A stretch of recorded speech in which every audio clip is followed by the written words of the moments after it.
Try to play, but you're never gonna beat me. Look the other way, what I'm doing ain't easy. Bloody hands stained from the people who deceive me. Muddy hands break through the chains, go free me. Looking for change, looking for pain, pulling a mob, pushing a train. I'll never stop, stick to a lane, pick up the pieces and go rearrange. I'll be the best above all the rest, put me to the test and expect nothing less, you check as I'm chess, what's happening next, yeah. He got the venom, a tangible weapon, no coming in second. This life is a lesson, he got a new engine from pain, it's a blessing. New focus, no guessing, just bold and obsession. All in his possession, you got their attention. I'll leave an impression and take a redemption. Just kill, no discretion, your mind is a weapon. 11-11, it's time for progression, You could try to play, but you're never gonna beat me. Look the other way, what I'm doing ain't easy. Bloody hands stained from the people who deceive me. Muddy hands break through the chains, go free me. People like sheep move feet, hurt it easy. You don't wanna be fast asleep when they're scheming. Better stand tall, ready for a fight, believe me.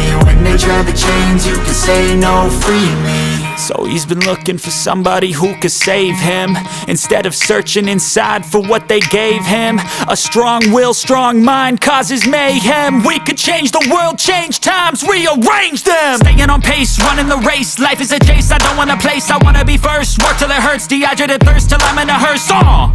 High ambitions and the right mind can take you so far. It's like you lived a few lifetimes. Take off from a break off from the weak minds, they can stay soft. You can change lives, you create thoughts, never waste time. You got one shot, you got do you like? Make a dream job. No 9-5, no mean boss, just my life and free thoughts. You could try to play, but you're never gonna beat me. Look the other way, what I'm doing ain't easy. Bloody hands stained from the people who deceive me. Muddy hands break through the chains, go free me. People like sheep move feet, hurt it easy. You don't wanna be fast asleep when they scheming. Better stand tall, ready for a fight, believe me. When they try the chains, you can say no, free me.